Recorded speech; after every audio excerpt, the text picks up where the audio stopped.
The morning light filtered through the tall, arched windows of the apartment in Vienna, casting long, pale gold streaks across the parquet floors.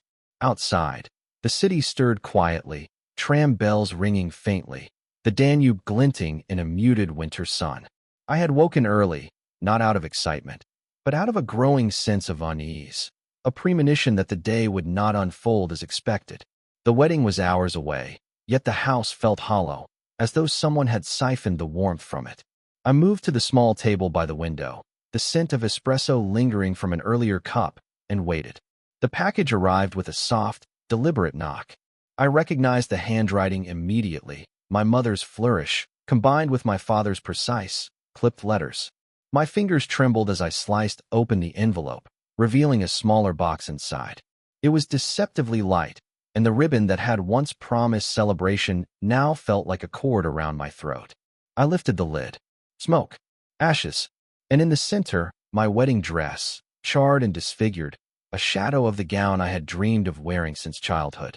Beneath it lay a note, elegant and cruel. "Let's see how you get married now." I stumbled back, letting the box fall to the floor. The smell of gasoline and burned silk clung to my hands. My stomach churned, but anger flared beneath the nausea. They had left for Hawaii that morning, tickets in hand, paradise-bound, while I faced humiliation at home. Their intention was clear: to assert control, to humiliate, to remind me of the power they wielded over my life. Yet, as I stared at the ashes, I realized they hadn't accounted for one thing. My in-laws. The Goldsmith family were not merely affluent. They were ruthless, disciplined, and fiercely loyal. Their approval was selective and hard-earned, but I had earned it in quiet observation and subtle persuasion. I took a deep breath, inhaling the cold winter air from the open window, and began to plot, not in haste, but with calculated precision. Revenge, I knew, required patience, subtlety, and the ability to watch while others assumed they were in control. The memory of the proposal replayed vividly in my mind. 5 months prior, in a candlelit restaurant overlooking the Danube, Samuel had knelt, his expression a mixture of reverence and calculation, offering a diamond so large it seemed absurd in the soft Austrian light. 12 carats of yellow brilliance, a spectacle of wealth and legacy, yet it was his quiet confidence that captivated me. My parents, I had expected, would react with tears, smiles, congratulations. Instead, they had been statues, exchanging glances that spoke volumes of disappointment and hidden strategies. They had always wanted my sister to marry into prominence. Lily, the favored child, beautiful, intelligent, obedient to their rules. But Samuel had chosen me. The early signs of their disapproval came as whispers and veiled threats. My father cited a business trip to decline the wedding invitation. My mother sent short, cold texts. "Hope it's small. Weddings can be so tacky." The tension was palpable, a fog that settled over the city, seeping into my bones. And then the package arrived, flames and ash, proof of their intent to humiliate me before the eyes of those who mattered most. But they underestimated the Goldsmiths. Samuel's mother, a tall woman with silver hair and an unyielding gaze, assessed the situation calmly. Within hours, a helicopter landed on the estate's private helipad, delivering a replacement gown crafted by Vera Wong. Silk flown in from Paris, pale gold threads gleaming in the winter sunlight, transforming despair into spectacle. The in-laws' loyalty became my shield, their precision matching my own simmering resolve. Photographs were taken, framed by the grandeur of the estate, the sparkling city below.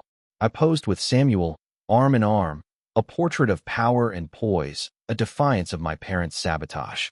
By noon, the photographs circulated online. My phone exploded with missed calls, texts, and notifications. 99 missed calls from numbers I blocked immediately, my mother, my father. 35 minutes too late, they discovered that the damage they intended for me had rebounded, striking their own pride and public image instead. They hadn't cared for me. They cared for control, for appearances, for the opportunity Lily had lost. The weeks that followed were quiet yet potent. I took measured steps. First, the narrative. I shared photos of the charred dress and the note on social media, not with anger, but with calm authority. Some people burn what they can't own. I married anyway. The post went viral. Over 200,000 shares in a single day. Sympathy and outrage swelled around me. The media frenzy framing my parents as villains, while I emerged as a composed, dignified victim. Step 2 involved the estate. My parents had forgotten that I remained co-signer on several shared trusts. In one deliberate move, executed with legal precision, I froze their access. Every asset, every account linked to the shared trust became untouchable. The sense of control was intoxicating, not merely power over them, but the assertion of autonomy that had been denied to me for decades. Step 3, the will. Grandpa Goldsmith, the patriarch of the family, had always observed quietly, his judgment reserved, his words measured. Before the wedding, he spoke little to me, fewer than 10 words in total. Yet afterward, he acknowledged my intelligence and discretion, commending me as the smartest person in the room. Within 2 weeks, he updated his estate plan, allocating 30% of his holdings directly to me.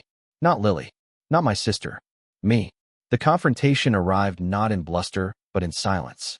My parents, returning early from Hawaii, faces red from anger and embarrassment as their intended return cruise was canceled, appeared uninvited at the Goldsmith estate. From behind tall, arched windows, I watched them, a pair of frail, desperate figures, held back by security. My mother's scream pierced the air, a mix of rage and disbelief. "You've stolen Lily's future," she cried. My father demanded to see Samuel. Instead, Grandfather Goldsmith emerged, deliberate and imposing. His steps echoed against the marble floors.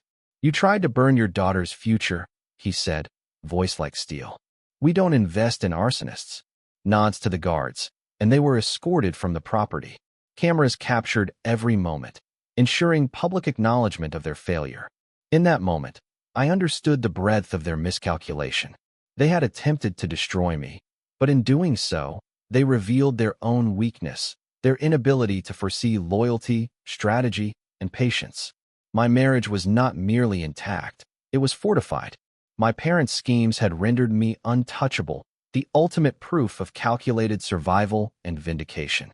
Yet, the emotional resonance of revenge is never clean. The initial exhilaration gave way to a quiet, contemplative satisfaction, tempered by the lingering ache of familial betrayal. I did not celebrate. I did not gloat. The Goldsmiths, Samuel, and I shared a private recognition of victory, not over wealth, not over social standing, but over the erosion of dignity that had plagued my formative years. Months later, in the winter light filtering through the Vienna skyline, I reflected on the intricacies of family, power, and loyalty. I thought of the ashes that had begun it all, the note that had threatened to unravel my world, and the calculated patience that allowed me to transform humiliation into empowerment. My parents remained in the public eye, their reputations fractured, their control diminished. My sister, once a symbol of favoritism, became a cautionary figure, privileged but powerless. I married not just into wealth, but into recognition, respect, and security. Every glance, every gesture at the wedding, the images of the Goldsmith estate, the helicopter delivering the gown, the photographs shared publicly, spoke of the duality of power and the subtleties of revenge.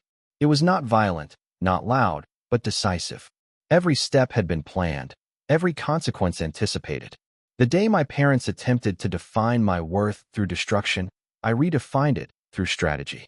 Years later, in a quiet corner of the Goldsmith Estate Library, surrounded by tomes of finance, art, and law, I reflected on the cycle of betrayal and redemption.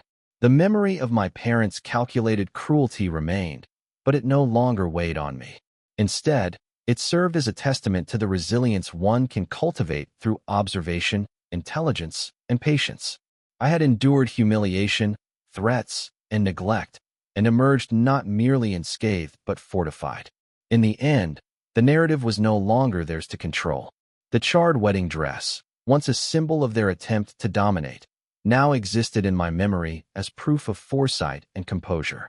The note, folded and preserved, was less a threat and more a memento of a pivotal moment. The day I transformed a potential disaster into a lasting victory. My marriage, my alliances, my strategic decisions all converged to create a tableau of quiet triumph. Even in moments of reflection, I understood that revenge is not a spectacle but a discipline. It requires patience, calculation, and the fortitude to endure initial pain without faltering. My parents' failures became lessons etched into my psyche, guiding future decisions, reinforcing alliances, and cementing my autonomy.